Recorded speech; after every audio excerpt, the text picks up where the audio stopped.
Let me tell you a few things about the course, which is probably clear from the content of the course. It's going to give you a bird's eye view of a lot of topics in physics that are of interest, that are of contemporary interest, and that one should learn in order to learn physics.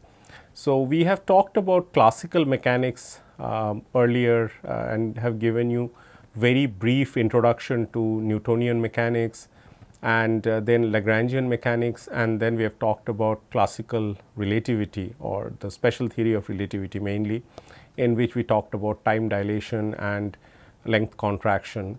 However, in no way these topics that have been taught are complete. They need to be supplemented by a lot of readings and solving a lot of problems. A few of them, or rather a part of those requirements, will be served in the assignments, but then you should do also reading other than that, because the scope that I could cover a large part of any of these topics is limited. Okay. So, with that introduction, let me go on to quantum mechanics or these quantum ideas, and we talk about atomic structure. So, let me give you a brief introduction of quantum mechanics or how it starts. So, many of the known concepts of classical mechanics have to be revised, or even some of them had to be discarded to build quantum physics. And we are slowly getting into the realm of microscopic particles, for example, atoms, electrons, protons, photons, etc.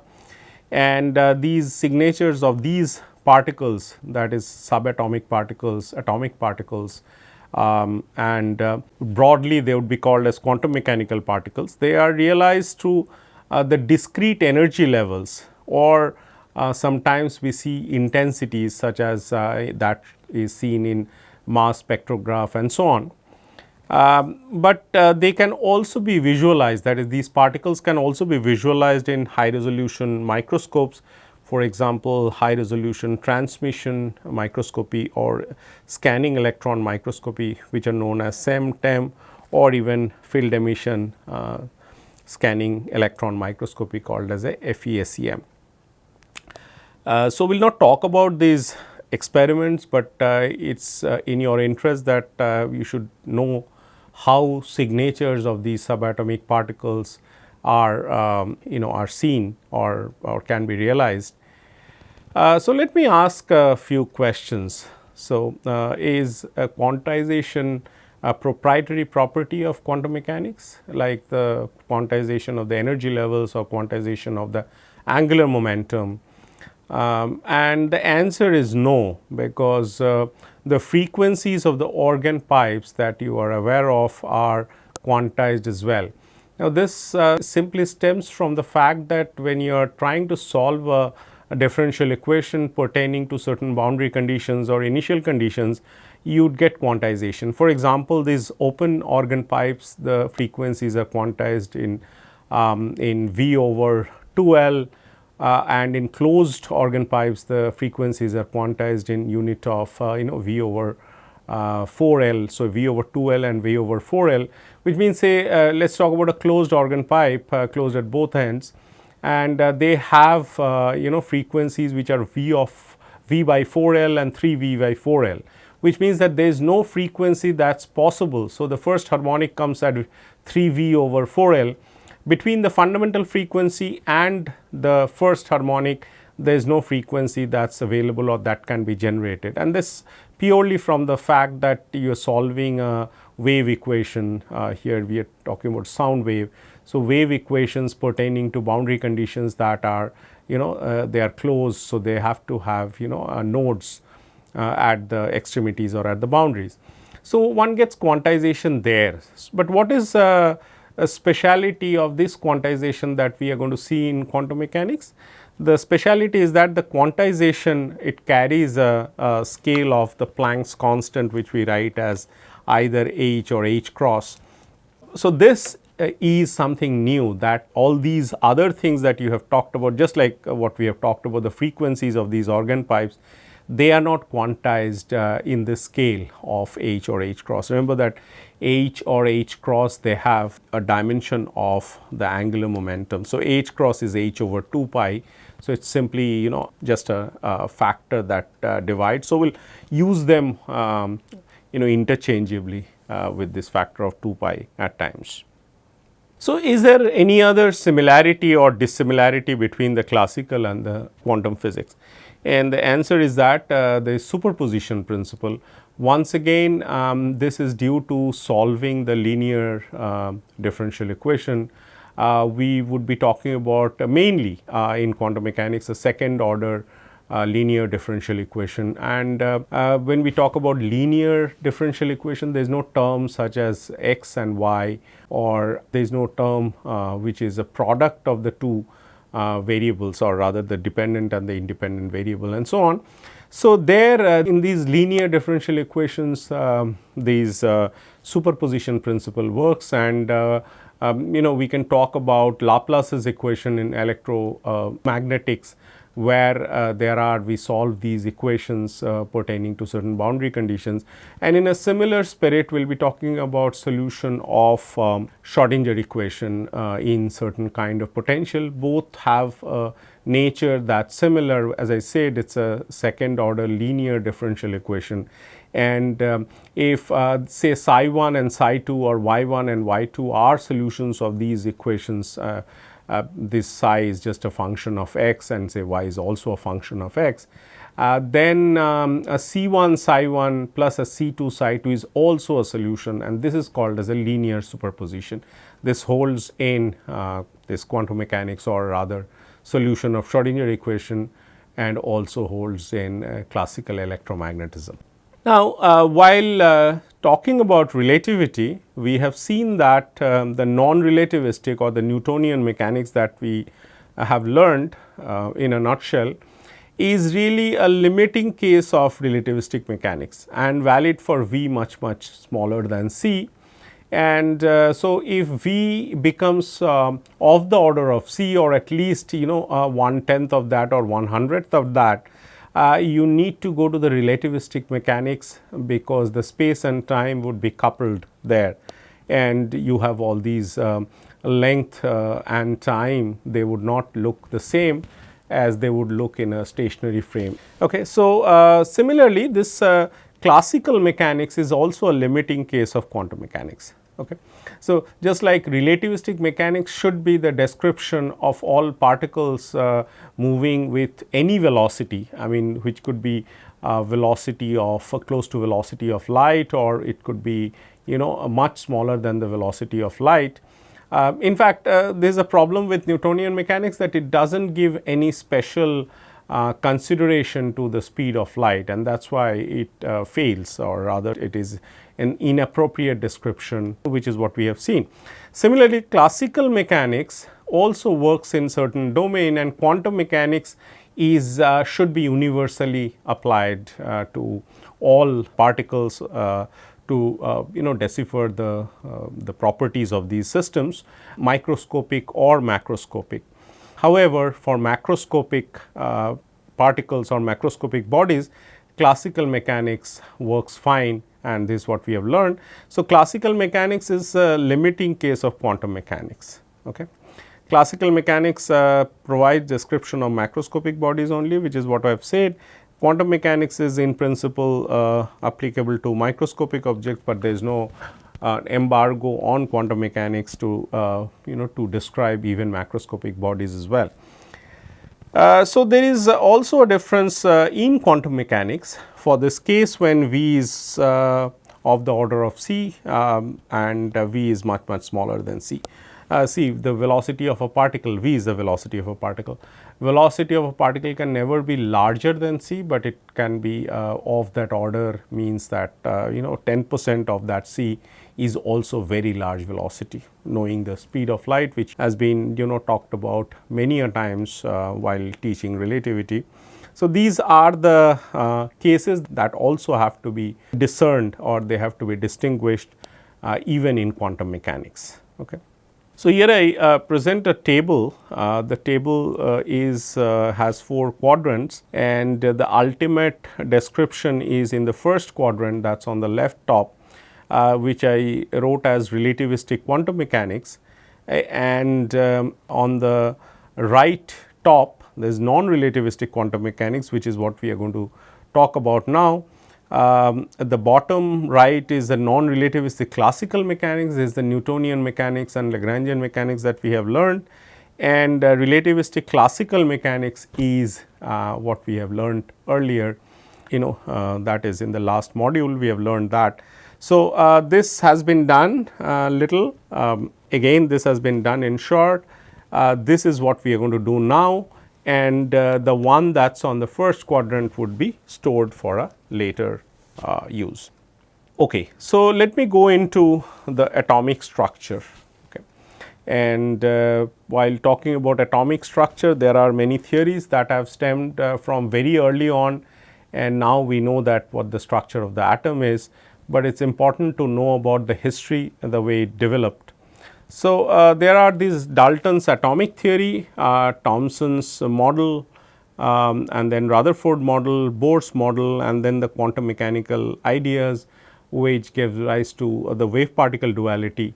And we will not talk about Dalton's atomic theory or Thomson's model, but we will talk about the Rutherford experiment of backscattering by the alpha particles or of the alpha particles, and then we will talk about Bohr's model a little, and we will of course talk about the wave particle duality, which says that there are experiments in which the electromagnetic radiation or the photons, they show up as particles because we use the energy and momentum conservation relations, whereas in other experiments they show up as waves showing diffraction and interference, these kind of phenomena, which are again they are seen in waves for the case of waves. Okay.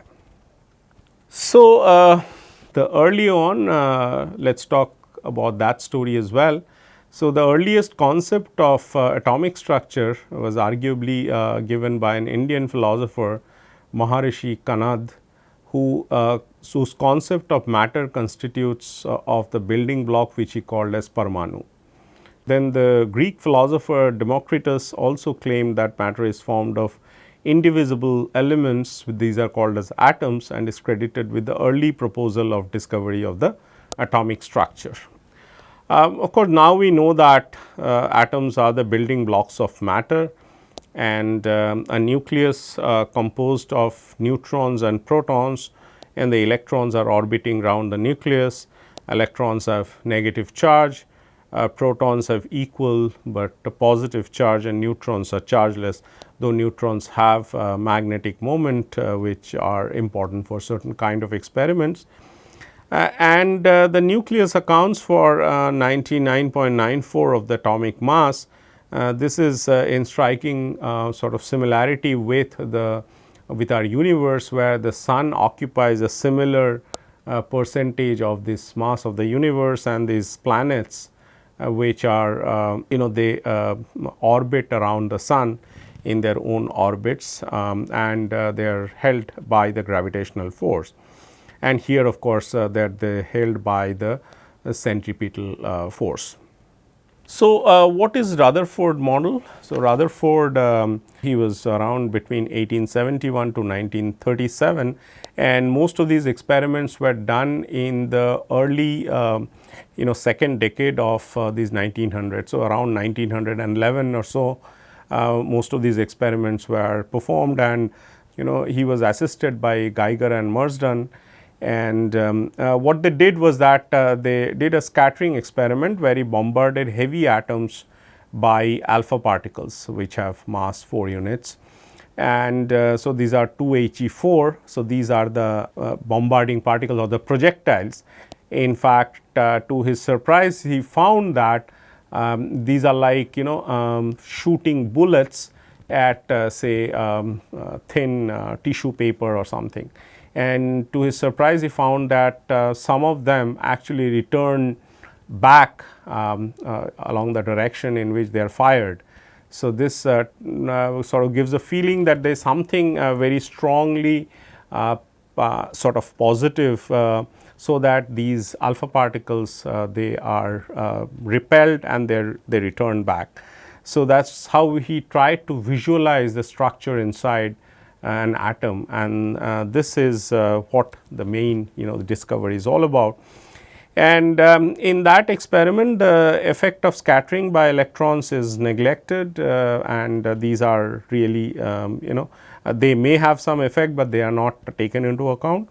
Also, there is no appreciable movement of the nucleus or the atom due to collision, and that is why he chose heavy atoms, and this is probably one of the corrections that need to be done on Rutherford scattering experiment, where you need to also talk about lighter nuclei. Okay. So, the corrections for lighter nuclei need to be accounted for, and also the relativistic corrections, which because the speed of these alpha particles is they are comparable to that of light, it is 1/20, that may be also needed to be taken into account. And so, let us try to sort of tell you what the experiment is like. So, there is a source of alpha particles that you see here, and that is shooting alpha particles at this thin gold foil, and how thin it is, it's I believe it's probably something around 500 to 600 angstrom maybe, and they are deposited in this along this ring that you see, and this ring that you see, the ash colored ring, it is actually to give you a feeling that the angular distribution of the scattered alpha particles are measured. Okay. And as you see that some of them are really reflected close to the direction, and some of them actually could be almost tracing back the direction that of the incident alpha particles. Okay.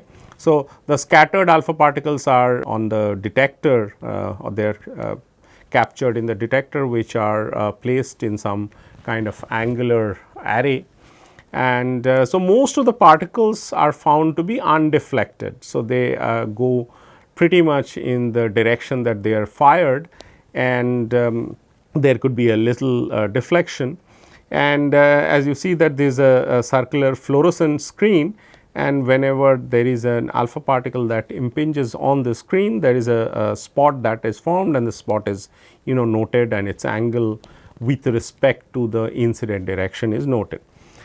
So, Rutherford realized that the backward scattering of the alpha particles indicate that there is a small region of positive charge which is responsible for this, and this led to the discovery that they are the protons and also the neutrons, they are there inside this positive region.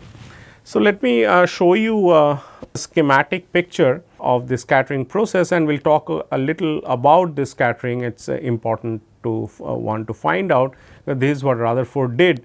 He actually have worked out the trajectory of this alpha particles. Okay.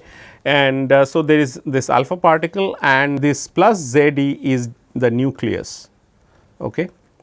And this is 2E, but we can call it as ZE with a small z, and this is a capital Z. Okay. So, capital Z corresponds to the number of this the atomic number of the nucleus, and E is the electronic charge. And so, the alpha particles are bombarded in this direction, and they get scattered in this direction, and let us call this velocity as v prime, and maybe this as b prime as well, but we will show that v equal to v prime and b equal to b prime. And you see that there is a scattering angle, that is theta, which is measured with respect to the incident direction. And if you let us talk about another angle, which let us call it as phi, and so this is that angle, and maybe there is this, and maybe this perpendicular distance, let us call it as d by 2, all of it which we will use there in the calculation and so on. And so, this is the schematic diagram, and let us try to work out that what is the form of this trajectory, so that we have an idea that there is a small region of space which deflects all the alpha particles, and hence this should house positively charged particles, which are of course protons. Okay. So, we can show that V equal to V prime, I am writing it as a scalar quantity, and B equal to B prime. That is, now this V is of course the speed of the particle, and B is called as the distance of closest approach, that is, so this is the distance over which it can approach the the location of this nucleus. So, this is called B, and after it gets scattered and on its way to the detector, let us call that as B prime. That is it's called either called as the distance of closest approach, or it is also called as the impact parameter.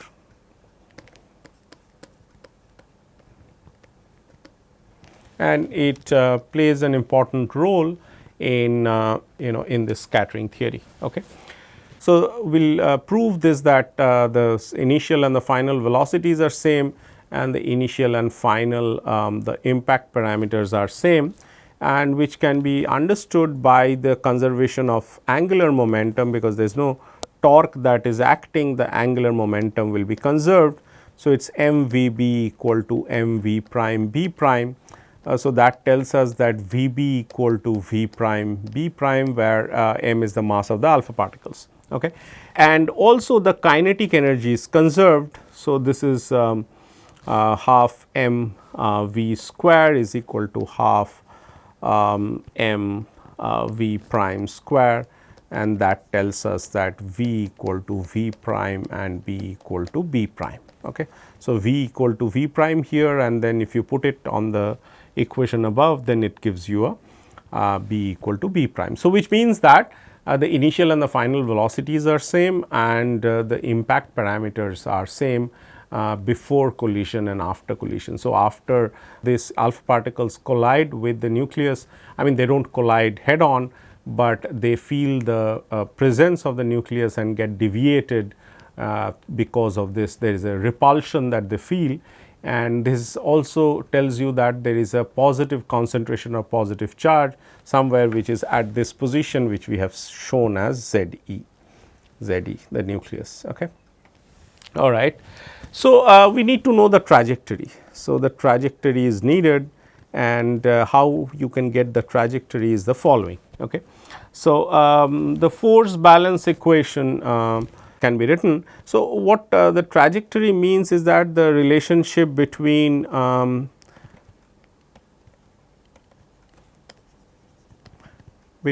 some r and phi, where r is equal to some some distance, that is it is like this kind of a distance. Or you can say that it is a b and phi, that is also equally possible to get you a trajectory that you are looking for. And the trajectory is important because we need to know how they are deflected and what are the the conditions on various parameters. That is, if it comes very close, b becomes 0, that is if it is heading towards directly towards this ZE, that is the nucleus, then it will of course be reflected back. Okay. So, how does the force balance equation look like? The force balance equation, the force is equal to nothing but equal to ZE, it is 2E, but we will write it as ZE, because these alpha particles are nothing but this 2He4. Okay. So, that is why Z is 2, but we will just keep writing it as ZE, and distinguish between the small z and capital Z, which is this the nucleus, and divided by 4 pi epsilon 0 r square, where r is the distance between the alpha particle and the nucleus, and it is a variable. I mean this r is variable, and this is a force. Okay. So, how do we write force in some generalized form? In the r phi coordinate, phi is shown there. So, it is this is equal to m, and we have this as d2 r dt2, and then it is a minus r d phi dt whole square. Okay. This is called as a radial acceleration,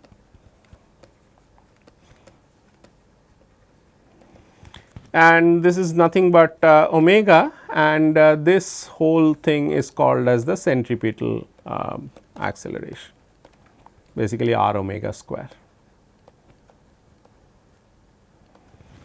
So, this is the this force is equal to mass into acceleration and so on, and in order to find out the trajectory, define r equal to 1 over u. So, r is inverse of u, or u is inverse of r equivalently, and this is done in even in the the gravitational case, when you want to calculate that whether the trajectory of a planet is bounded or it is it is a hyperbola which sort of escapes.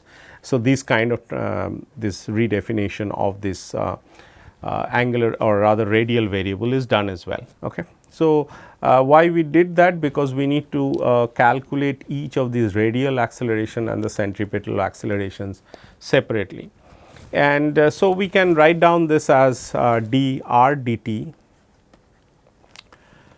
This is equal to dr d phi and a d phi dt, and so this is like a dr du du d phi and a d phi dt. Okay. And this is nothing but minus 1 over u square, because dr du is minus 1 over u square, and then we have a du d phi, and then we can write this as, so d phi dt is nothing but omega, and we can write this in terms of the angular momentum, which is equal to mvr and v equal to r omega. So, this is equal to m omega r square. So, now we need omega. So, omega is equal to L over m r square, or this is equal to L u square by m. So, we will write, in case of d phi dt, we will write L u square over m, and the u square will cancel, and we have this as minus L over m du d phi. Okay. So, that is your dr dt, but that is not where you stop at, because you need d2r dt too. So, that is the second derivative of this. So, this is equal to d phi of dr dt and d phi dt again, which is nothing but omega. So, this is equal to minus L over m d2u d phi 2. So, we are slowly cruising at this d2u d phi 2, that is this u is nothing but 1 over r. So, there is a relationship that is emerging between r and phi. If we can find out from this force equation an equation which gives you a trajectory, that is what we are looking for. Okay. So, this is can be simplified as L square u square by m square d2u d phi 2, and this m is nothing but the mass of the alpha particles. Okay. So, if you put 2 in 1, that is this equation, and let us define the equation that we have written here as 1. So, now we have everything, we have a d2r dt2. So, this is dt2, okay, and you have d phi dt, which is nothing but omega. So, we can simply put 2 in 1, and what one gets is the following. We get an equation which is L square u square by m square, and there is a d2u d phi 2 minus 1 over u L u square over m whole square equal to small z capital Z E square u by 4 pi epsilon 0 m. Okay. So, that is the equation that we get. This is just the force balance equation. Now, we have put all the radial and the this centripetal acceleration and their forms in terms of u, phi, L, etcetera. L is a constant of motion. Okay. We can write this as instead of defining this as 3, we can define the next one where we make a so we do a bit of simplification and write this at d2 u d phi 2 plus a u, this is equal to minus z, z and capital Z and this divided by 4 pi epsilon 0 L square, and we use this impact parameter L, writing it in terms of m, v and b. So, this is minus small z capital Z E square m divided by 4 pi epsilon 0 m square v square b square. One of the m will cancel and one will have a so this m will cancel with 1 m here and you get this. So, let us call this as equation 3. Now, define d, d by 2 is shown there, that is basically a length scale of length. So, that is like 4 pi epsilon 0 divided by m v square by 2. So, that is a kinetic energy. Okay. So, one can write again this in a simpler fashion. This is equal to a minus d over 2 b square, and this is nothing but a differential equation for u, a linear differential equation where the second derivative is plus the variable itself is equal to some constant for a given problem. Okay. So, a general solution for this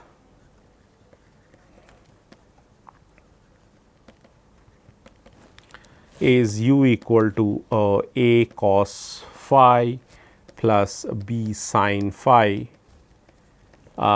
minus d over 2 b square, where we have used this the trial solution as well as this the specific solution. I mean the general solution is written as this for any phi. So, a and b are constants which need to be determined from the conditions that we have.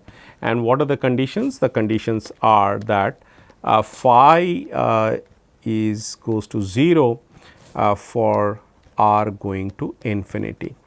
So, as you see that this is the phi, the angle is phi. So, if it is infinity, this phi will go to 0.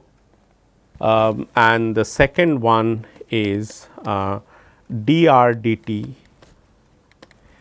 it goes to minus v for r going to infinity. Okay. So, we are talking about v in the positive direction, that is why it is written as minus v, and that is how at very large distances we have this v, which is the velocity of the approaching particles, alpha particles. Okay.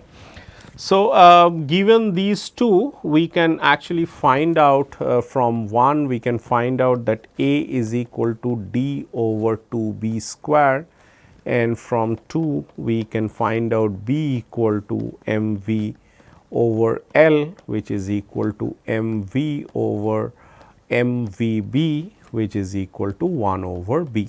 Okay.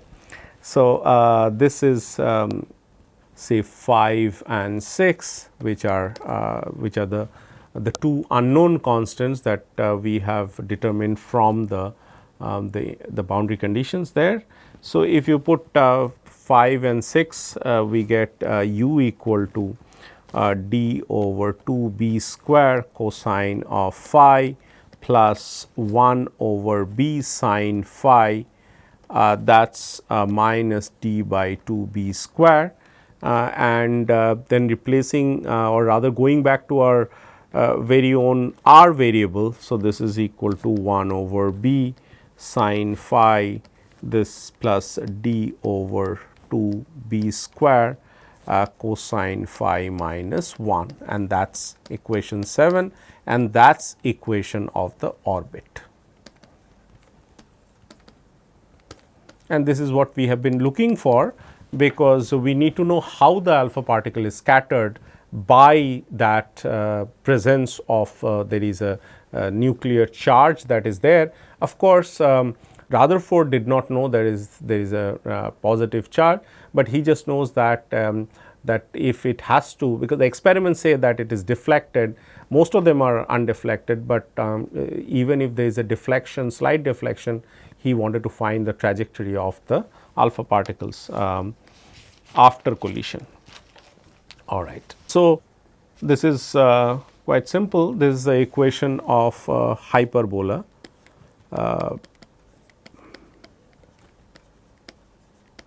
And it should be, I mean, in the sense that this should actually vanish to infinity unless you detect it by a detector. So, to remind ourselves that d is equal to 1 over 4 pi epsilon 0, it is a z e square over m v square over 2. Okay. So, it is basically a parameter equal to the distance of the closest approach to the nucleus when for a head on collision. So, distance of closest approach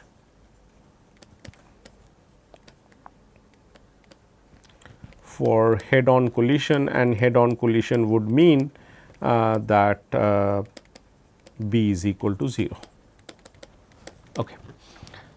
So, d also refers to the distance at which the potential energy, because this is the potential energy is equal to the initial kinetic energy. Okay.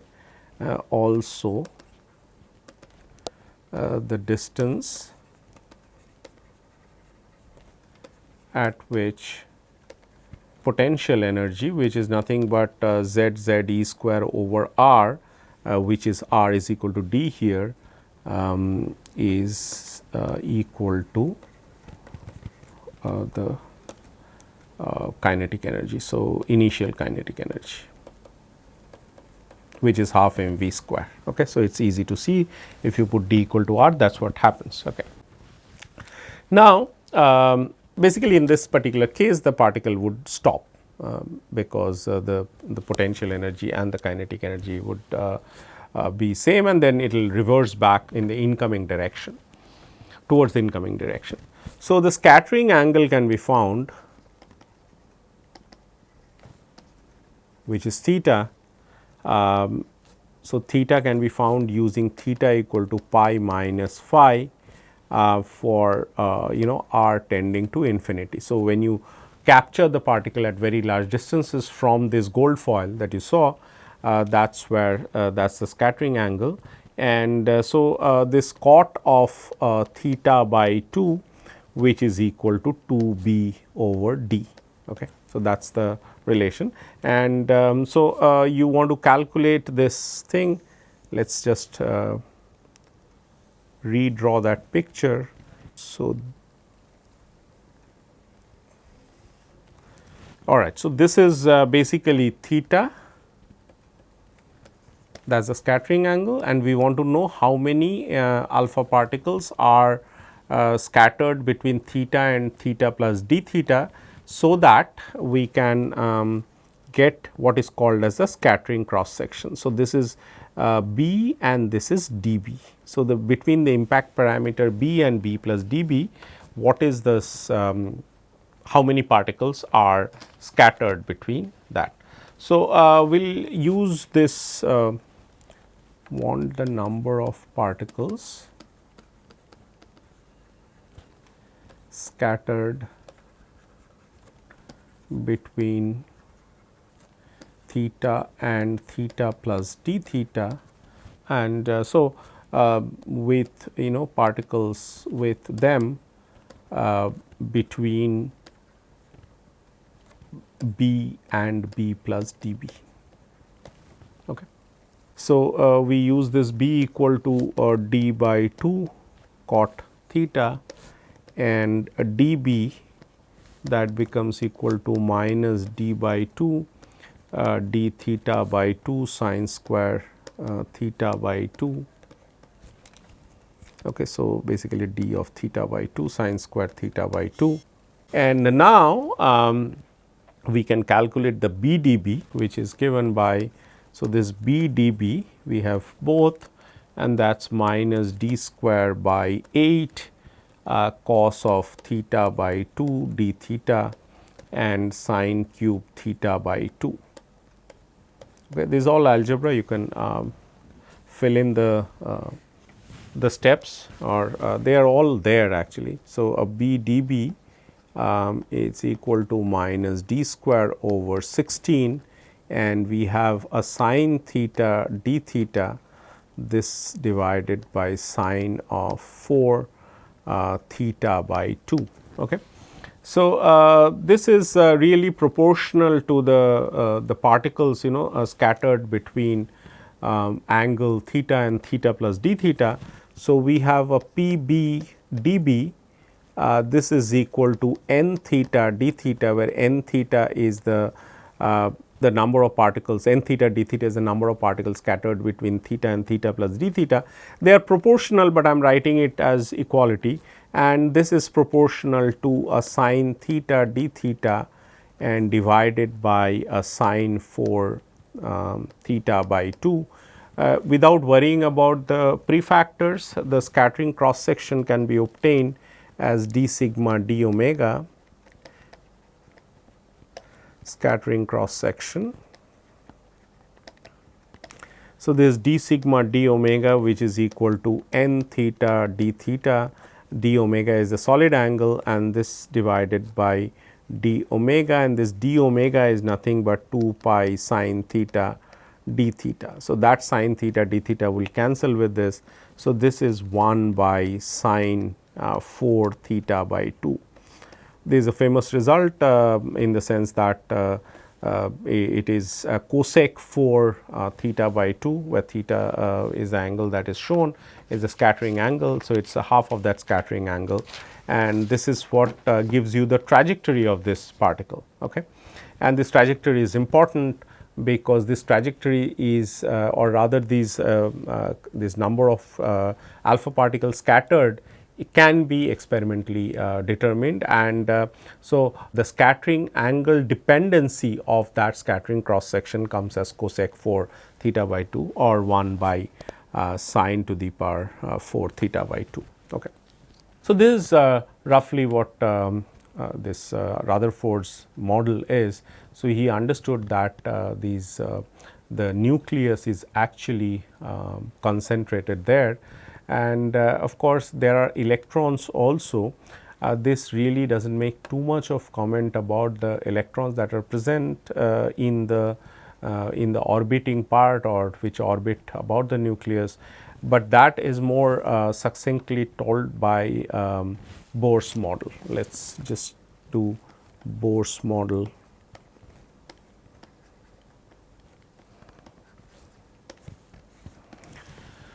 So, Bohr was more concerned with the electrons and about the stability of atoms, and if the electrons are moving around the nucleus in certain orbits, and if they are classical particles, it is easy to understand that these would lose energy and effectively would crash on to the nucleus. And if that happens, of course, nothing can exist. So, there has to be a plausible argument that there is a stability, these atoms are stable with the nucleus at the center of the atom occupying very little space, but the most massive thing in the sense that it sort of comprises of more than 99% of the atomic mass and is consisting of positively charged particles, which are protons there, and the electrons actually orbit in this around the nucleus, and these paths or these orbits or these the over which they move, the orbits over which they move around the nucleus, they have to be specified. So, Bohr came and said that look, I mean that these orbits are They do not, the electrons when they move in this orbit, they do not emit electromagnetic radiation, and these orbits are characterized by the angular momentum taking on values which are integral multiples of the Planck's constant. So, these n is equal to n 1, I mean 2, 1, 2, 3 and so on, and so this angular momentum of these particles would really be integer multiples or integral multiples of this h, which is the Planck's constant. That seemed a little abrupt, and what could be the the reason for that? Let us try to give some explanations how he arrived at that, and why, when he said that the angular momenta are quantized for these particles in those orbits, and those are the orbits which are stable orbits and they do not emit electromagnetic radiation. In fact, they can jump from one orbit to another orbit either by absorbing electromagnetic radiation, which are photons, or they can emit electromagnetic radiation and can go from a higher orbit to a lower orbit and so on.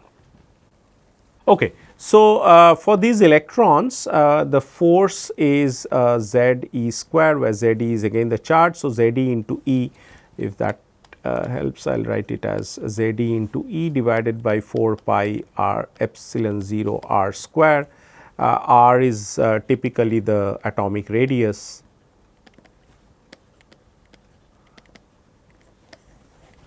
and this is equal to m v square by r. Okay. This is just like if you are taking I mean stone at the end of a string, and you are wielding it in a circular orbit till you cut the string.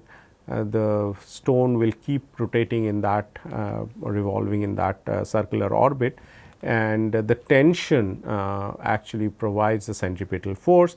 Here the tension, the role of the tension is played by the Coulomb repulsion between the positively charged nucleus and the electron. Okay. So, this is fine, and then of course, we have this other thing, that is mvr is equal to nh. So, if you eliminate V,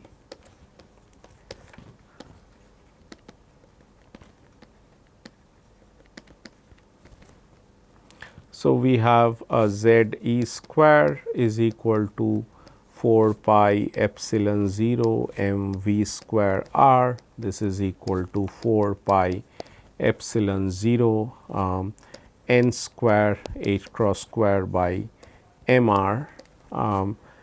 So, this gives r is equal to, that is the atomic radius, is equal to n square h cross square and m z e square. M is of course the mass of the electron. I mean, please do not confuse, we have done the last problem in which we said m is the mass of the alpha particles. Here of course, m is the mass of the electron.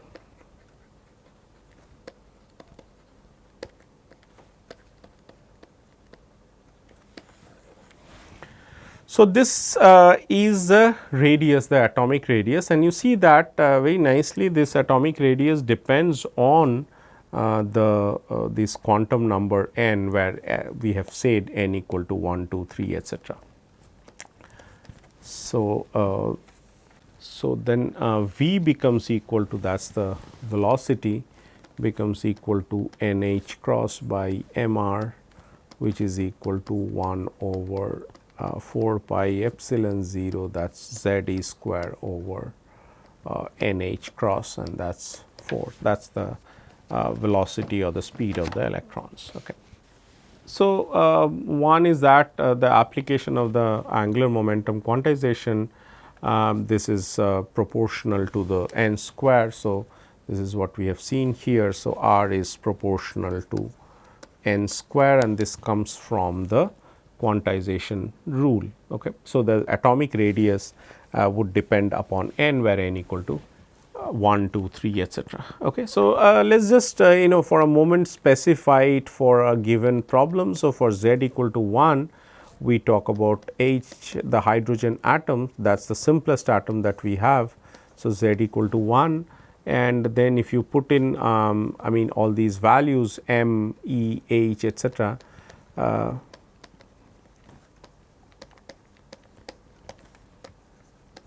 And one gets R is equal to 0.5 angstrom, and this is really in agreement with the atomic radii, which is of the order of 1 angstrom.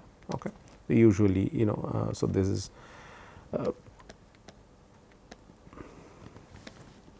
so how do we find the energy from this simple consideration? So, this energy is equal to, so let us talk about the potential energy first.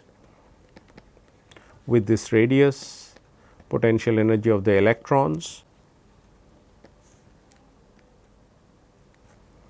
So, this is equal to minus R to infinity, and we have a Z e square by 4 pi epsilon 0 R square dr, and this is equal to minus Z e square by 4 pi epsilon 0 R, and the kinetic energy as well can be found.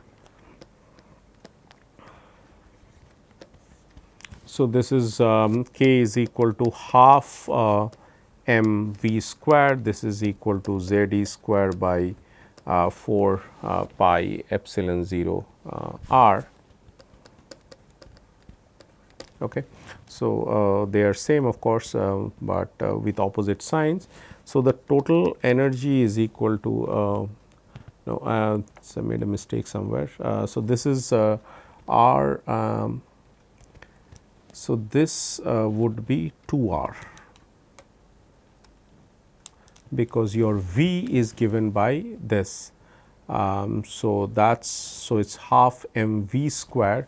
So, one can put all these things here, and this is a 2 r here, okay, not r. Okay. And so, the total energy is equal to k plus V, this is equal to minus Z e square divided by 4 pi epsilon 0 into 2 r. And so, if you use the r that is from equation 3. So, let us call this as 5, 6 and 7. So, the total energy of this hydrogen atom comes out to be E is equal to minus m z square e to the power 4 pi epsilon 0 square 2 h cross square and 1 over n square. And this is exactly what you get by solving this 3D this Schrodinger equation, that is the Coulomb potential corresponding to Schrodinger equation corresponding to the Coulomb potential. You get exactly this, and this has a value which is 13.6 with this minus sign there. So, let us remove this minus sign. So, it is minus 13.6 by n square electron volt. Okay. That is the energy. But let us sort of this quantization of the angular momentum, which is the main postulate of Bohr. What does it mean of angular momentum?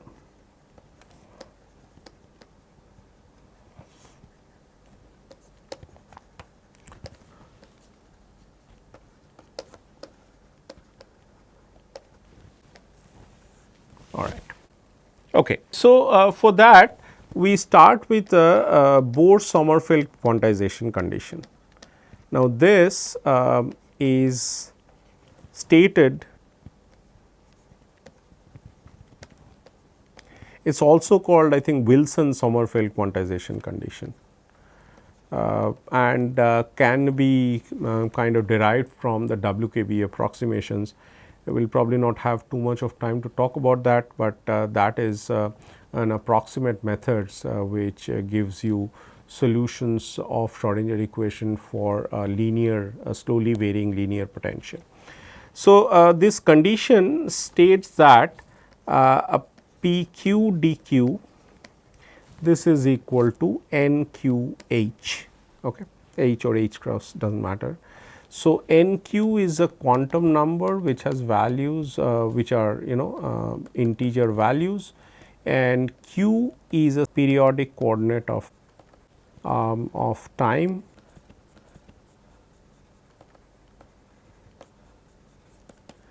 which means it's time periodic, which means that Q of t plus t is equal to Q of t. Okay.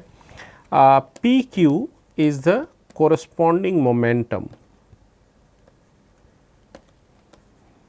and we have touched upon the generalized coordinates and generalized momenta. So, these are really the generalized coordinates and generalized momentum. So, for a particle undergoing circular motion, as is the case for an electron, so your PQ is L and Q is really theta.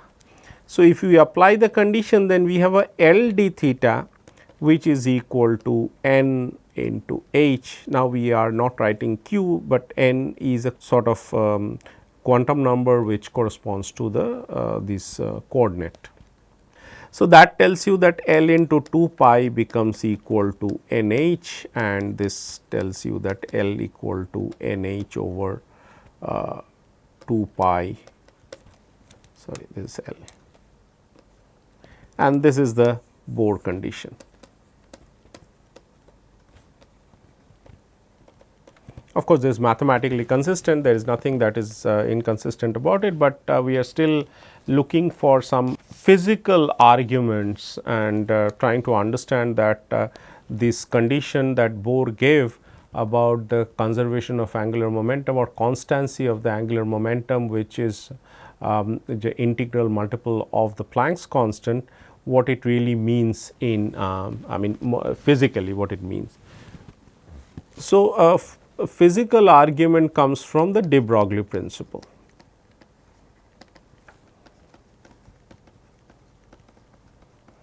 And the de Broglie principle states that P equal to h over lambda. We will talk about that, but just a priori telling you that this P and lambda are the momentum of the particle and wavelength of the wave. So, we will get into this quantum mechanical model of matter or quantum mechanical interpretation of matter. Matter can exhibit both wave and particle nature if they behave, or rather they display both these features of that of particle and that of a wave. Then there has to be a correspondence between, because it is the same system. In some experiments it shows as particle, in some system it shows as wave. So, the particle aspect is shown by its momentum, because there is a mass and there is a velocity and so on, and the wave aspect is shown by its wavelength, and this is a relation that connects the momentum of the particle and wavelength of the wave. So, if you write this the MVR, which is the angular momentum. So, this is nothing but PR, this is equal to NH over 2 pi. As we said that H and H cross are same. Initially Bohr's postulate was simply NH, but then we just got it here as NH over 2 pi. Okay, it is just a division of 2 pi, it will not matter at least physically anything.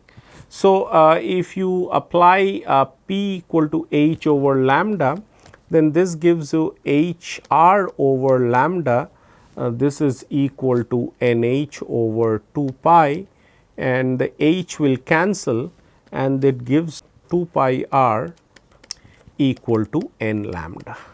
Now, this is an important thing and can be physically interpreted. This tells you that the wavelength of the particle should have integer number, or rather an orbit of the particle should accommodate integer number of wavelengths.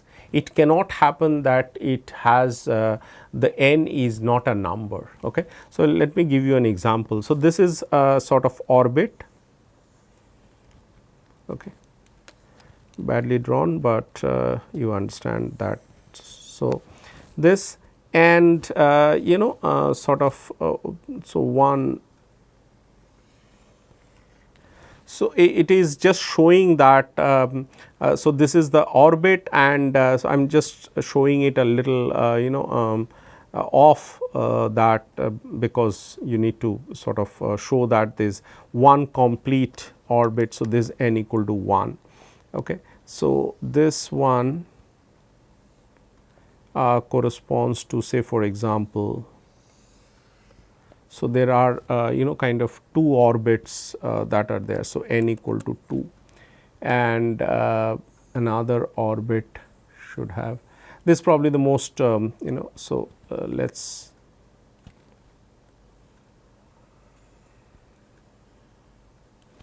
so this is n equal to 3 and so on. Maybe I have drawn not very well, but what I want to say is that this accommodates the orbit is such that it accommodates integer number of wavelengths of the particle.